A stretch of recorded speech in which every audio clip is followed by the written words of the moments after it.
All right, folks, we got like 72 million cards in this video, so we're going to go fast. These are all the remaining Ashes of Outland cards. Hey, buddy, watch this.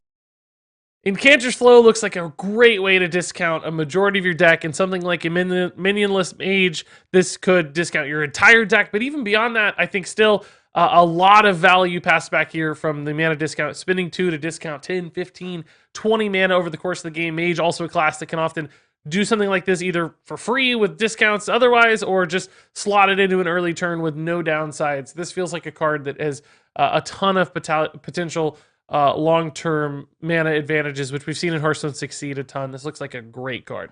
Font of Power here is a way to get minions in a deck with no minions, which has historically been pretty important for those styles of deck. As we saw with a Spell Hunter in the past, you had to get minions. The question is, are the minions going to be good enough on average? There are some wonky, non-synergistic things that do exist in Mage. Also some high rolls, of course. So it's just a cheap spell, which might be worth cycling into a turn. I think this could even actually be played outside of a minionless Mage deck as well. I think there's a potential just as a cheap cycle spell like this, slot it into any kind of mana cyclone sort of deck, and you still get some value. So I don't think this card's amazing because it has some low rolls, but nonetheless a potential to be played, certainly. Deep Freeze here is a high cost spell, which historically has some problems, but I think this is sort of shockingly okay. The stall on board really helps. These water elementals create tons of friction, I think. Essentially, locking down a big threat or a face attack buys you a little bit of time to help swing the board. Plus, if you're discounting this in substantial ways, it's not really an 8 mana spell in a minionless mage deck. Maybe it's 7 or 6 mana where it feels really good, I think. So a card to keep an eye on. At first glance, I didn't like it, but the more I think about it, I think there's just enough friction here, enough awkwardness, enough problems that this card could actually see some reasonable amounts of play. Netherwind Portal here is a nice secret that gets you an above cost minion. You get a 4 mana minion for 3 mana. The question is the average 4 mana minion really all that good in Hearthstone these days? There's still a lot of things that have battle cries you care about where the stats are weak. So on average, I'd say you're actually probably getting something like a 3 mana minion, or maybe even less, just because so much value in Hearthstone is tied to things other than stats. So a 3 for 3 doesn't really feel good. It's not super powerful. It's not like cheating anything out. Nonetheless, this is just a spell, and if a spell mage that requires no minions needs ways to get minions on board, this could indeed make the cut, even though I don't think most mages will really enjoy a card like this one too much. I think it's just not going to be consistent enough. Still an angle for play in that no minion mage deck is absolutely possible. Bone Chewer Vanguard, a big taunt body here in the neutral set, and it gains some attack when taking damage. But unfortunately, I don't think it's quite big enough or decisive enough in what it does. We tend to see bigger taunts have, some kind of immediacy or some other sort of upside, where I don't think the +2 attack here is really enough upside. Even if it gets hit 3 or 4 times, it's usually still going to die. It's not like it's going to get a counterattack face or anything. So I'm sure just better, more refined cards will take the slot of Bone Chewer Vanguard. Although there's certainly nothing wrong with this card. It would be great in things like Arena, just probably not good enough to make the cut in most constructed decks. Overconfident Orc looks a bit like the new Tar Creeper of the set, but I don't think it's as good as Tar Creeper because it doesn't always keep its +3 attack, which means if your opponent has a ping or a 1/1 to trade in, this becomes way less effective at defensively trading than something like Tar Creeper. So it's less likely to answer those like 2/2 and 3/3 boards than Tar Creeper because it's just easier to kind of sneak your way around this. So I do not think it's going to be like a big, played in every deck Tar Creeper kind of replacement. I think it's going to be actually fairly rare to see this card, even with this high health total and its ability to stall. I just don't think it's going to trade effectively enough in most cases. So it's fine. It's playable once again, but not a fantastic card. Bone Chewer Brawler here, another little taunt minion in the neutral set. With some Enrage style synergies here, gaining attack. But I don't think you care about the attack much on a 2-drop like this. I think it's going to die to most things anyway. It's such a low health total. It's unlikely to take like multiple trades and increment on that attack at all. So I think the upside here is pretty limited, which means this is, again, a fine card, but not one that most decks are going to find an excuse to run. It's just not going to be worth it compared to things that are more synergistic with your deck, more reactive, etc. Sword and Board, a new 1 mana spell for Warrior. Deal 2 damage to a minion and gain 2 armor. So it's kind of like a baby Bash. We used to see Bash, 3 mana, did the same, but 3 damage and 3 armor. But this is a little bit cheaper and more efficient. The question is one mana spell like this going to be big enough for a deck that cares about that kind of early defensive nature? Do they just need cards that do more, go farther, stretch farther, have more value? So it's a much higher tempo control tool as opposed to a much higher value control tool, which historically Warrior has tended towards the more, high value resources to play a game really late and stretch out their armor value and such. Nonetheless, this is flexible enough that there could be a deck out there that cares about it. It also can even just hit your own minions if you care about things like enrage style effects. So it is a flexible little tool, but one that I worry won't always make the cut. Next up here with Bone Chewer Raider, we've got a minion with some potential rush upside based on if a minion is damaged. I think that's a shockingly awkward condition to meet in the early game when this card would be most exciting to play. Some things just get played out and haven't really taken damage yet. So even in a class like Warrior where there are whirlwind style effects and lots of pings and stuff, I still think like slotting this into a turn is going to feel weird, and there's just better rush minions out there for Warrior. Adjacent mana costs that are probably not as conditional, and that means this guy's going to fall short. I just don't think it's going to get there because it's just too awkward to use most times.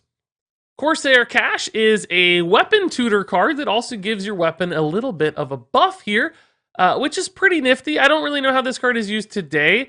I don't think any weapons are great enough in Warrior. There are some strong ones like Ankar and such that could be supported pretty well by Corsair Cache, but that's like a really aggressive tempo-driven deck archetype with Pirate Warrior that doesn't normally like to give up a lot of early mana in order to hit something like Ankar, but that could be used in combination as a reload in the mid-game to give it a little more depth. But really, any weapon that's going to be good in the future is supported by Corsair Cache. So this is one of those cards I maybe don't see the line for today, but it does something pretty powerful and unique and distinct, and there could easily be a warrior weapon that comes along that really supports this card. So this is one with a lot of potential that maybe isn't expressed just yet. Next up here is the Blood Boil Brute, big minion with rush and a cost discount if you're able to damage lots of stuff. So another enraged synergy card here for Warrior. Clearly a 6/8 with rush is a pretty valuable tool. The question is how many damage minions you're really going to get on board on command and on demand to make this guy good when you need him to be good. I have some concerns there where you kind of have to combo this with a whirlwind in a lot of ways, or some rush minions or something to make it work.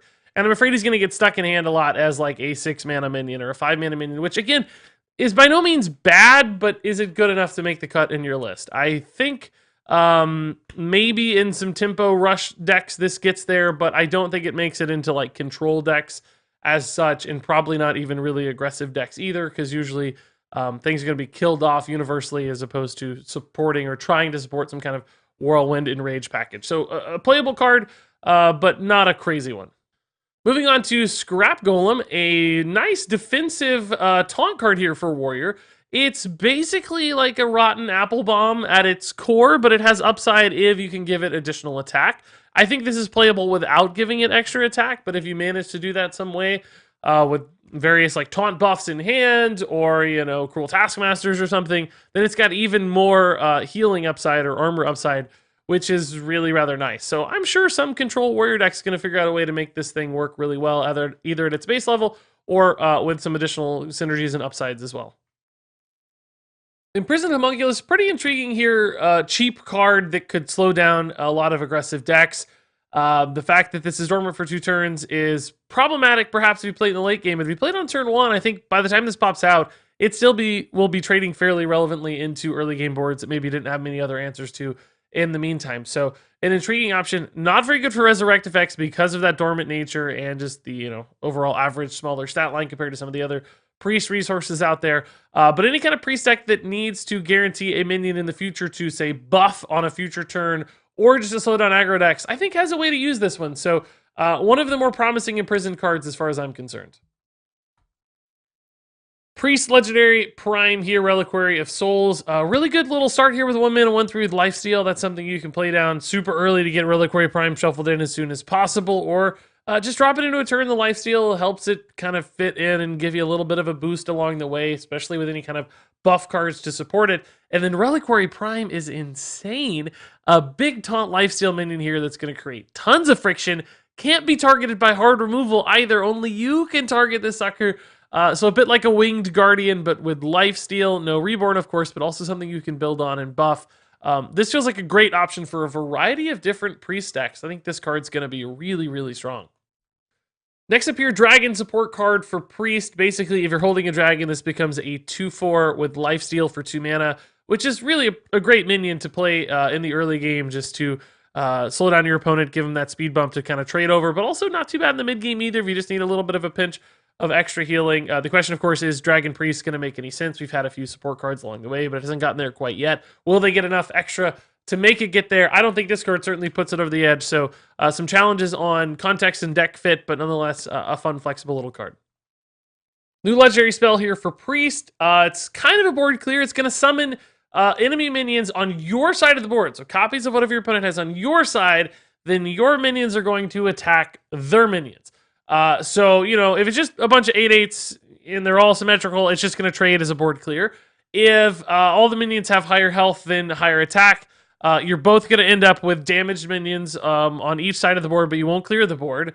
If there are things with like really nice death rattles, you can activate those death rattles for you and your opponent, but you get a benefit while still clearing the board, assuming they're symmetrical. So all kinds of different possible conditions here for Soul Mirror makes this card pretty hard to get a feel for. It's one I feel like you kind of have to see and play, and it kind of depends on the meta to some extent. But I feel like there are generally going to be enough board clear turns for this and enough upside turns with killing things of your opponents that it probably makes sense. I think often it could just kill one big Edwin, and that's all you really need. Sometimes it clears a big board of 5/5. Sometimes you get some value out of it.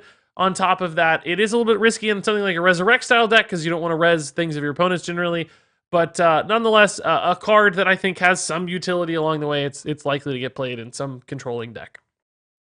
Ashes of Battlelord here feels like a really nice mid-game option. The lifesteal is all the difference here. For a class that's going to be using their face for attacks a lot, having some heal and defensive options could help Demon Hunter shift into more mid to late game styles pretty successfully. It's also not a demon, so it wouldn't break any kind of big demon deck, but give you some early game minion plays that synergize really nicely. This looks like a powerful option. Shockingly simple, but maybe shockingly good. Cursed Vagrant feels way too slow for me for Rogue, even though that 7/5 Shadow with Stealth on the Death Rattle here could present some problems, and it has some Death Rattle synergies for Death Rattle decks.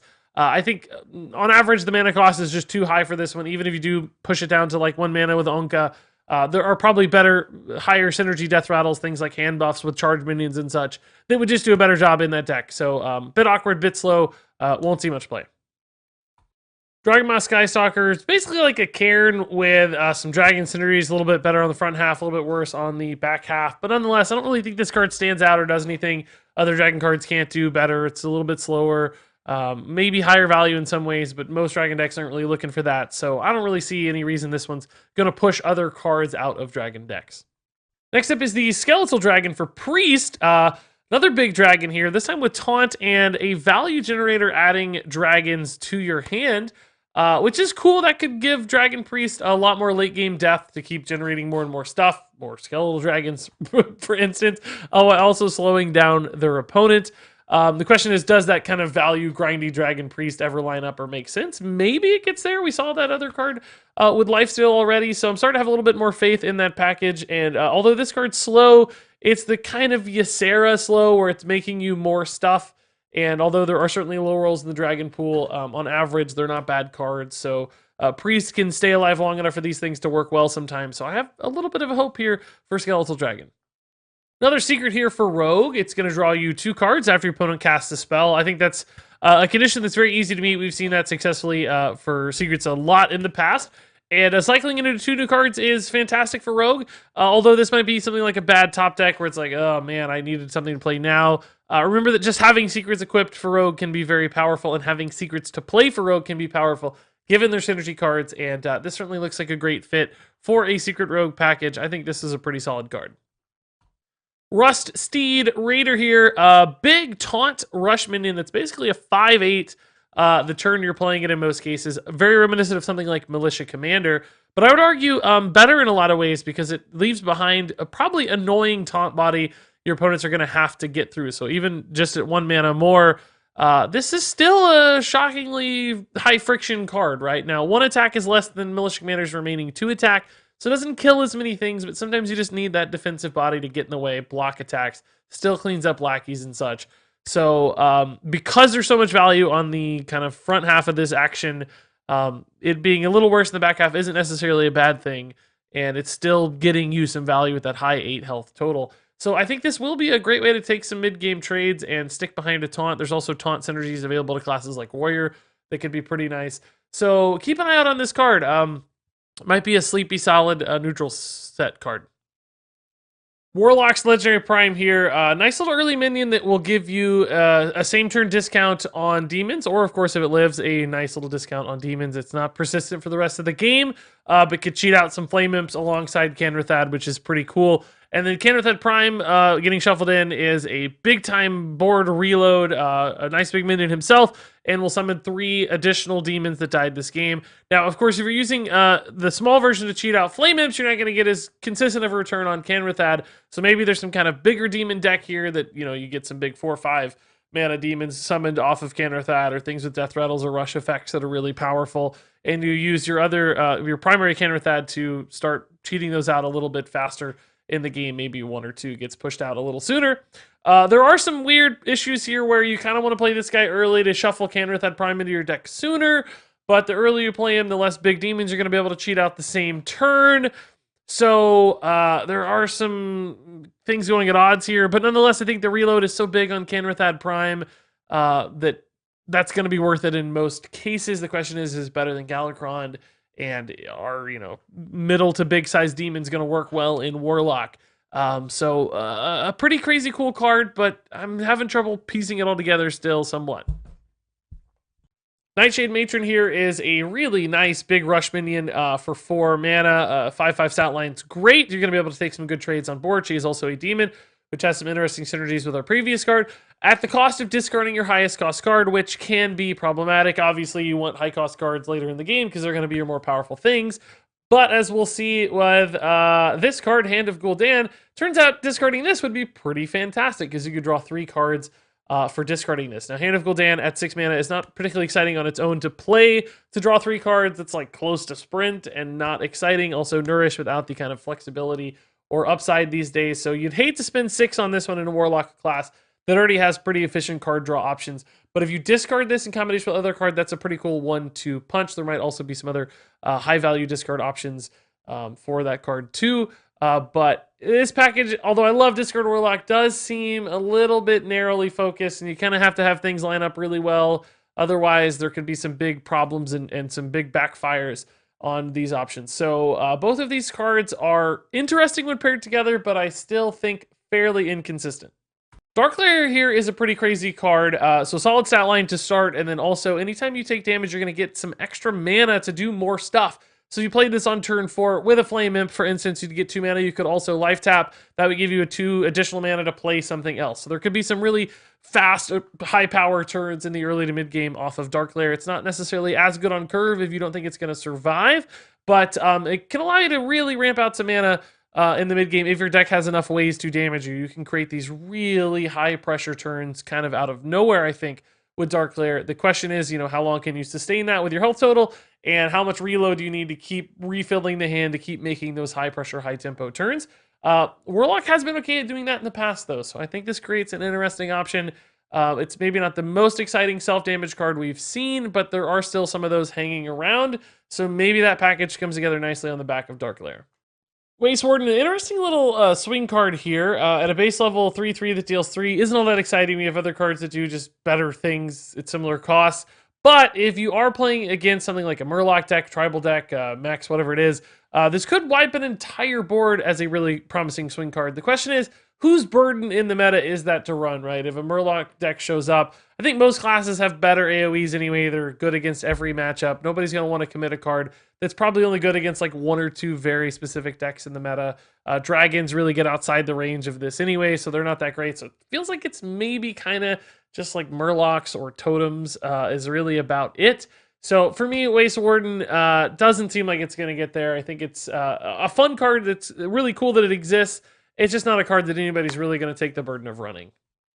Immolation Aura here for Demon Hunters, a nice little 2-mana spell that's going to deal 1 damage to all minions twice. So a double Whirlwind effect essentially to help address boards for Demon Hunters. There can also be some synergies with this activating enraged style effects. We've already seen a bunch of minions that are taking damage, getting upsides. So a couple different ways to use this one. I think primarily will be used to clean up boards as needed, soften up health totals for weapon attacks, etc.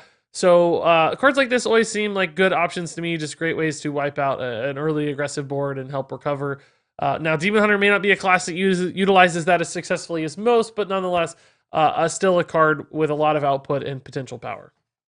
McGurgle, new Legendary Prime for Paladin. I think the front half of this card is actually pretty decent early game tempo play in the vein of something like Shielded Minibot. We also have McGurgle Prime that gets shuffled into your deck, which feels like a really nice late game board reload. It doesn't have to be limited to something like a Murloc archetype. I think this could be tossed into any kind of Highlander tempo, maybe a pure Paladin deck, just to get you some nice stats on board, give your opponent a really high friction problem to deal with. So I think this card has a shocking amount of flexibility and will make its way into a handful of lists.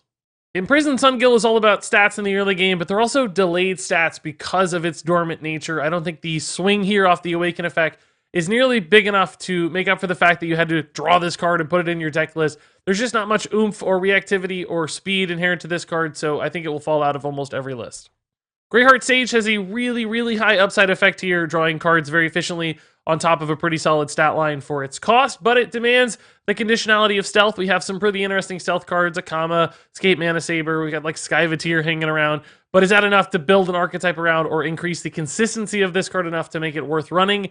That remains to be seen. I think that's a challenge for Greyheart Sage to overcome, but certainly has some power level if Stealth Rogue ever becomes a thing. Guardian Og Merchant, surprisingly flexible card in a rush meta where giving Divine Shield to rush minions to take favorable trades on board seems pretty powerful. Also some synergies with the ping that you can just ping off your opponent's stuff, sometimes some enraged style synergies as well. So a shockingly flexible little 1-mana card that might pop into some decks. Crimson Sigil Runner, a really low cost cycle card for Demon Hunter attached to a body that dies pretty easily, which could synergize really nicely with token decks. Great off-top decks here for this Outcast to keep the deck flowing. A little bit risky to get stuck in the middle of your hand, though. It's not the kind of card you want to play from the middle of your hand because it's just a 1-mana 2/1, which is pretty boring, and it might take a while for it to move down to that left side of your hand. So if you miss that top deck right-hand side synergy, Crimson Sigil Runner could get a little worse, but nonetheless, I think the immediate impact of a cheap cycle card draw like this is really, really valuable. Although Ethereal Og Merchant has some ping utility, I don't know if this spell damage on demand is really worth that slot in your deck. So I don't know who's actually running this. Maybe just run good spell damage minions instead, leaving this card pretty darn weak. Infectious Sporling, crazy idea here. After this hits something, it's going to transform that thing into a 1/2 Infectious Sporling. So if this ever gets to attack, it can do some pretty chaotic things on board. If you give it Rush, of course, you can also polymorph in a neutral set with any kind of lackey, goblin lackey stuff, which is kind of cool. That said, I don't know who's really going to make room for this one. A very fun, cool idea. There is some really fringe potential for it, but probably not a great card. Marshbon, fun new spell last turn synergy minion for Shaman here. As we've seen with other spell synergy cards like this one, it can be hard, I think. Marshbon here has a great stat line, elemental synergies, and some big upside with discovering a spell. All of you can meet that spell condition, which I still don't know that I think is going to be all that consistent. I think the more minions you have like this that do this, the less spells you can have, which decreases your consistency. But this, of course, feeds back into itself by discovering a spell. So that next minion, you have the spell. So it kind of helps ease those pressures a little bit, meaning I think this is a reasonable enough minion because of its stat line, could certainly see some play. Serpent Shrine Portal here is a nice early game swing card. Kill something, summon something of your own. The Overload here does make this feel a little tough for me going into a 4-mana card here. It doesn't feel quite as swingy or quite as pertinent because random 3 costs can be pretty bad. There's a lot of battle cries and things that make the stat lines on 3 cost minions feel fairly weak. Although you might still hit a 3/3 on average. There's so many low rolls. I wonder how often this is going to be worth it with that Overload punish, although Shaman does need early game spells to fuel those spell synergy cards. I don't know that Serpent Shrine Portal is good enough to really stand out. One nice thing is it can go face, so if there's nothing to hit, you can still get some utility out of this spell, but still doesn't seem to get there for me. Spy Mistress looks kind of crazy. I know that we already have a 2/1 stealth in the game that isn't all that nuts, but with now these stealth synergy cards for Rogue and the higher pressure and damage output of this one, feels like Rogue can get a ton of early consistent chip damage, which is scary for the class. Tons of stealth upsides. This looks like a very strong card. Speaking of stealth upsides, this one's got a great stat line, and it can give that last minion +3 attack on curve in the early game, making it a 6-1 hitting face for ridiculous damage.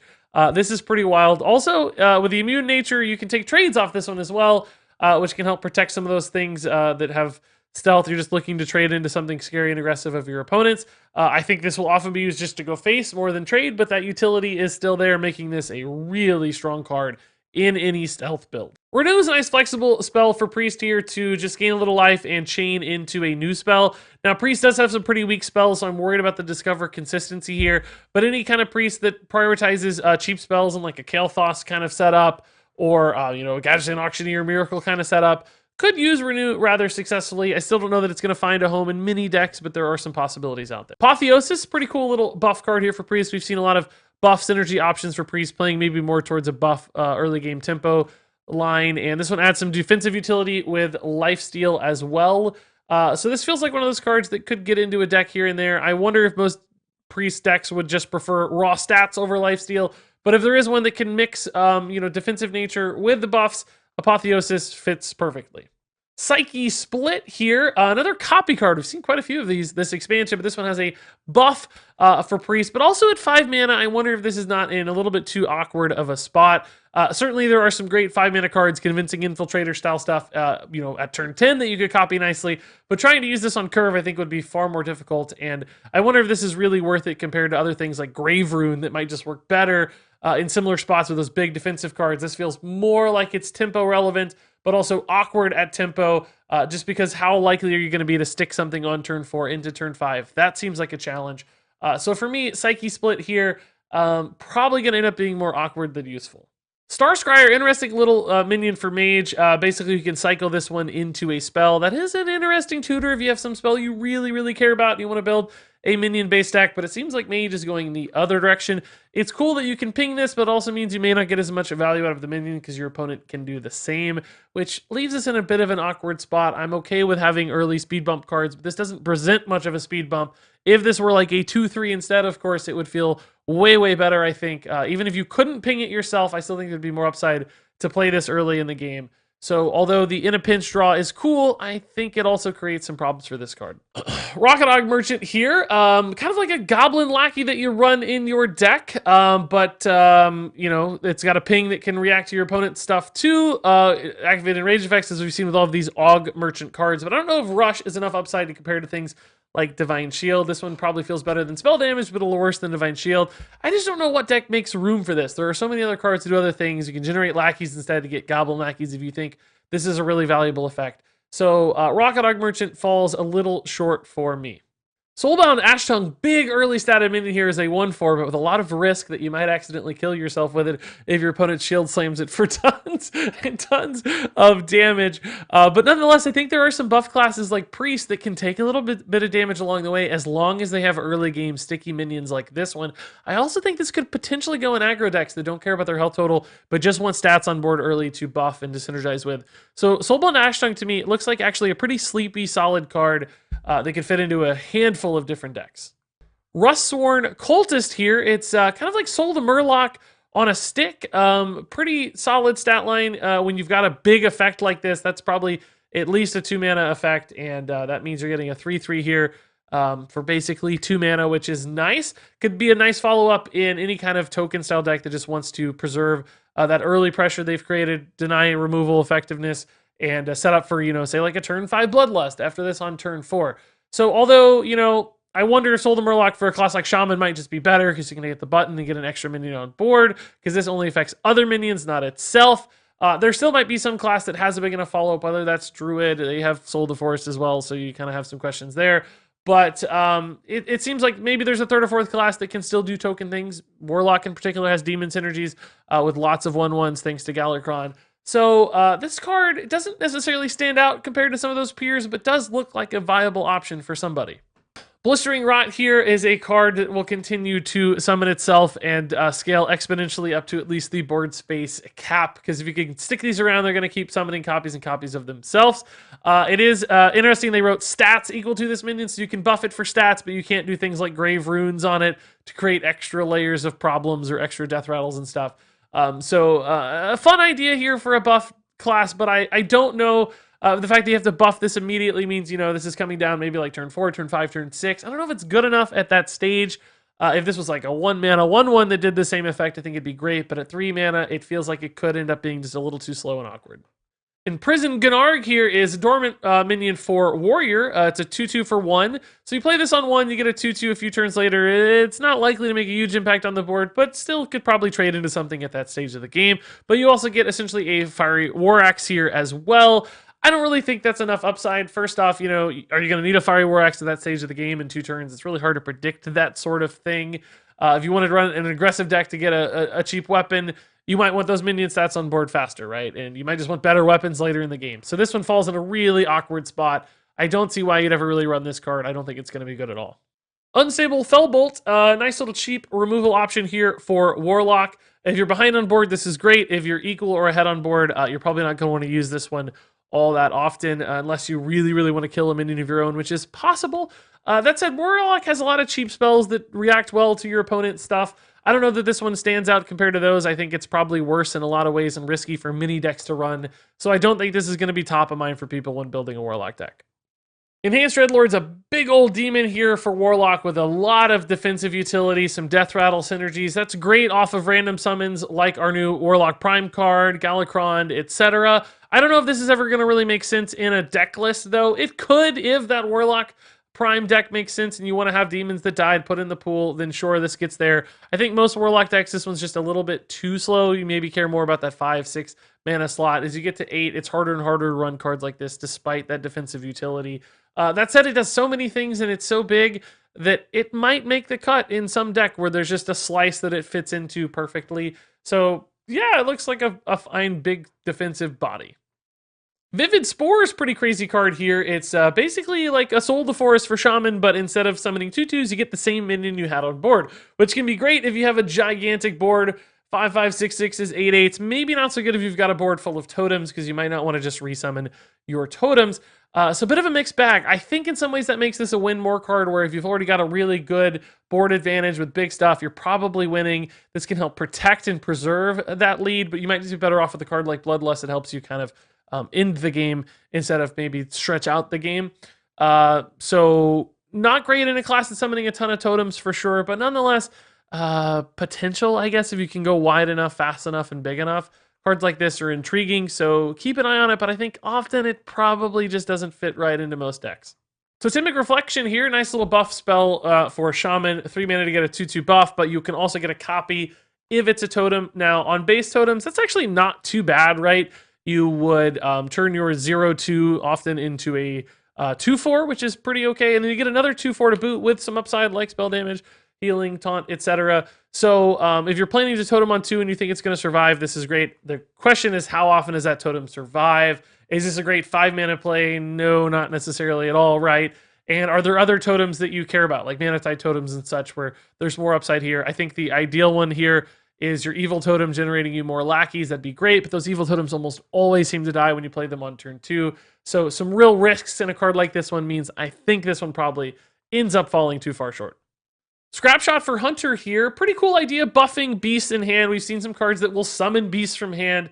So Scrapshot could really help support that, get a big pile of beasts in hand, and they get to go crazy on board when you summon them with Leerox. But I'm worried this one doesn't have quite enough output for 4 mana. 3 damage isn't quite there. I feel like 4 damage would have really gotten this one over the hump, because you have a pretty delayed upside on the value in hand. This is either going to happen late in the game and you play a smaller minion, or it's going to happen on turn 4 and you don't see that until at least next turn, which is pretty scary to only get 3 damage. So although this has that upside, I'm worried this is just too big of a tempo sacrifice and too slow for Hunter's game plan. So I think this card is kind of weak. Pack Tactics here, new secret for Hunter. This one seems really, really cool for what Hunter wants to be about. So you're going to summon a copy of any minion that's attacked. It's a 3/3, so the stats are kind of fixed, but that's fine. 3/3 for 2 mana is really quite good for Hunter, but it's that copy that's really relevant, because there are so many things like Death Rattle effects that you get to copy that could be great in the late game. So although this is good in the early game just to get stats on board, also potentially great in the late game for any kind of Death Rattle or other synergies that you might want. So just big taunts, big Death Rattles, big lifesteals, whatever it is. Suddenly you get some extra value out of it, which seems really cool. I think this is going to be a staple secret option for hunters. Will it cross over with Death Rattle decks? I don't know, but I still think there's enough upside on this one to make it really good. Hellbore, nice little early game body to throw away for Hunter that buffs a beast in hand. This one is a hand buff beast that I think you're okay to play in Hunter because it's getting out fast. It's kind of low commitment. It's got some death rattle bonuses. So all in all, Hellbore, I think trades up into nice things early, gets some chip damage here and there, and still feeds back into those more powerful plays later in the game. This feels like a decent little minion that a handful of Hunter decks could run rather successfully.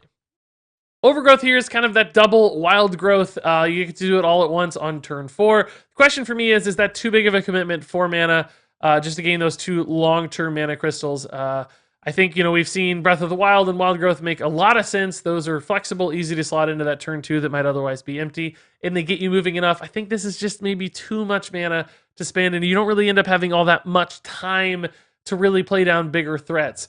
So I don't even think this fits necessarily well in Quest Druid either, particularly on Coin or with Innervate. Usually they want to use turn 4 to play a 3 mana card, and then turn 5 the quest is done and they start swinging with Starfalls and Oasis Surgers. So you wouldn't really want to play this on turn 5, nor of course on turn 4 because it'd pass up your quest. So some weird breakpoints for this one, a little bit too big of a commitment. I actually think this card just a tad too slow, not that strong. Bog Beam here for Druid. 3 mana spell that'll deal 3 damage to a minion, but it'll cost 0 if you have at least 7 mana crystals. So I'd say this is another card that kind of looks like it's weak from an output standpoint, but could possibly synergize in something like a Kael'thas deck where you need some really cheap 0 mana spells. Nonetheless, I don't think this does enough at its base level where you'd really want to play this. By the time you get to turn 7, 3 damage just doesn't feel significant enough to really matter. So despite the cost discounts, I don't think this card's really all that good. I think it's actually pretty bad. Another walker here, a little minion for a Demon Hunter. You basically throw this down, you cycle it into a new demon in hand. My problem there is there's a lot of demons that are just not going to synergize with your game plan. The stat line on this one isn't particularly compelling for 2 mana. So I don't know what deck is running this and why. I'd rather just run a demon I care about and select that myself and draw the relevant thing on time. This doesn't feel like a significant enough minion to get in the way early, nor does the upside seem high enough. It's one of those cards that's like totally fine. It feels okay, but it's never really going to make the cut to me. Disguise Wanderer here, crazy card. It's a 3/3 that summons a 9/1 when it dies. That can occasionally be pretty crazy if your opponent can't effectively ping things off, like a priest, for instance, could have some trouble dealing with an Inquisitor. Yes, they could use a Shadow Word Death, but that'd feel pretty bad, deathing half of a 4-mana card. Nonetheless, it's so shenanigan-y, it's so memey, I don't really see how Disguise Wanderer really makes it into anybody's deck, even with like Death Rattle synergies and stuff. This one just feels more meme than real. Burrowing Scorpion here is an intriguing card, probably one a lot of people are going to overlook, but I think actually has a lot of promise. It's a nice 5/2 body, which 2 health doesn't sound like a lot, but when it has stealth, that can be a lot of damage output. And it's got a battle cry here that just swings on board pretty nicely. So kill something small, develop this really scary minion. It sounds like something a hunter would love to do, maybe even something a rogue would love to do with some stealth synergies. Getting that 5 damage to create 5 damage to the face is really, really good. And at only 4 mana, this doesn't feel like a bad swing card to me at all. Got beast synergies as well. I wouldn't be shocked if this makes it into a hunter deck and creates some problems. So I like this card surprisingly well. Felfin Navigator here, big Murloc body, which is important for some other Murloc cards we've seen, like the Prime Murloc for Paladin. Also, it's got a pretty cool battle cry here to give some Murlocs +1/+1. So a good follow-up stat line to really cement that early game Murloc board. I do wonder if it comes a little bit too late for Murlocs. We've seen Cold Light Seer succeed a lot on turn 3 to buff that first couple turns of Murlocs. Turn 4, your opponent might be able to chip through 1 or 2 Murlocs by then, and the buff isn't as heavily realized. But nonetheless, it's a 4/4 itself, so it can help bridge the gap and kind of follow up with some bigger pressure minions for traditional Murloc lines. And then, of course, there's all kinds of other Murloc options. So, yeah, it feels like a good Murloc synergy card that does move the deck slightly more towards the mid-game and give it more depth, which has often been a problem for Murlocs. So I don't think this card's going to be a standout star, but certainly a viable option in any kind of Murloc synergy build. Frozen Shadow Weaver here, solid body on a 3-drop with a targeted freeze. I think freezes are most valuable on cheap minions like Glacial Shards of old or Invocation of Frost pre-nerf. I don't think it'll be as good on a 3-drop, but still a card you could toss into a deck here and there that cared about freeze. or just really need to stall out face attacks or minions on board. That said, I think most decks will have better 3-drop options than this one, so not a terrible card by any means, but this doesn't really beat out other cards for a slot in a list. Rustsworn Initiate here, a nice little 2/2 with a Death Rattle that's summoning you a spell damage minion, so a surprisingly sticky card here for 2 mana. If you care about that sort of thing, I could imagine a token deck here and there finding a reason to care about spell damage enough that this gets there, but often just better 2-drops that summon the minion now that don't care about spell damage. Most token decks don't care about spell damage, they care more about consistent minions on board. So, some very fringe playability, but often gets left out. Scavenging Shavara is a board clear here, in essence, attached to a body. It's kind of like Reno the Relicologist, but just way worse. It's hitting your own minions sometimes. It's only dealing 6 damage instead of 10. If it were Reno the Relicologist, obviously it would be an amazing card. I don't think it is. Way worse stat line, way worse effect. I don't see how people really find an excuse to run this card. Even if it were, a great swing card where it always dealt damage to enemies, 6 is probably not enough by the time you get to turn 6. So Scavenging Shavara just falls short. Terror Guard Escapee here, really big body for 3 mana, but it's going to summon some minions for your opponent. We've seen that in the past with the card that summoned Raptors. It was a 2/6 taunt, but that had taunt, which I think was relevant. This doesn't, which seems risky. So even if you do have like Whirlwind follow-ups and stuff, that's just like a 2-card combo to barely get better stats. That's not going to be worth it. This can be a Resurrect Disruption card, but we've already got a handful of those that exist that I think might be better options as well. So, some very fringe playability to counter res decks, but mostly this card is not going to get there. Blade Sword's an interesting removal spell here. Has some awkward utility as a wide board removal card because you often want to kill the biggest thing, and this stops killing things once it kills the smallest thing. So 3/3 and a 5/5, it kills the 3/3 and it stops. But it can also be used as a really cheap single target removal card. It kills an 8/8 effectively if the 8/8 is the only thing on board. Question is, how often is that going to happen? Is there always going to be something smaller in the way? Do you have to use the second card to set it up? So this card also could be used on your own things to like buff a Frothing Berserker, but that seems like a really awkward way to use it too. So all in all, it's intriguing, it's got some promise, but I think it's going to create more problems than solutions most of the time.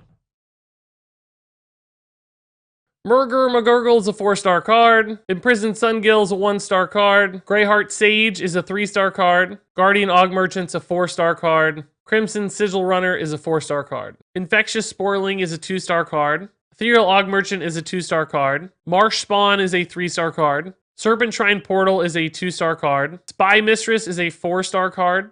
Ashtongue Slayer is a 4-star card. Renew is a 3-star card. Apotheosis is a 3-star card. Psyche Split is a 2-star card. Star Scryer is a 2-star card. Rocket Augmerchant is a 2-star card. Soulbound Ashtongue is a 4-star card. Rustsworn Cultist is a 3-star card. Blistering Rot is a 2-star card. Imprisoned Gnarg is a 1-star card. Unstable Fellbolt is a 2-star card. Enhanced Dreadlord is a 3-star card. Vivid Spores is a 3-star card. Totemic Reflection is a 2-star card. Scrapshot is a 2-star card.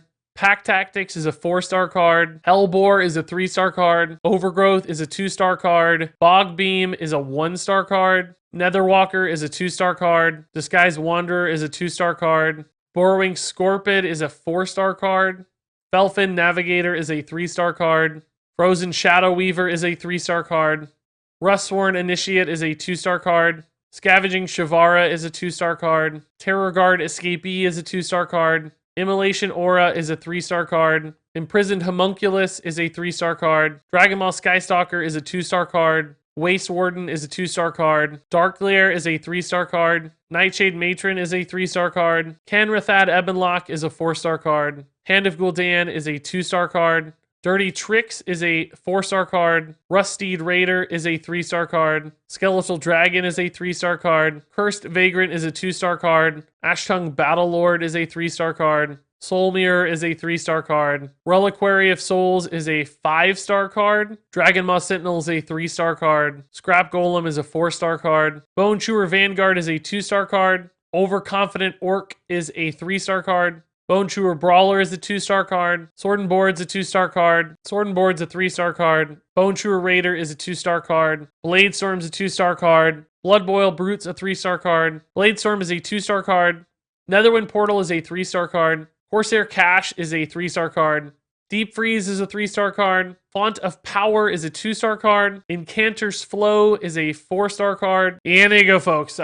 Crazy long review. I don't know if any of this is going to make sense, but of course, share your thoughts on all of these cards in the comments below. But until then, thanks much for watching as always, and good luck out there in Ashes of Outland soon. And until next time, game on.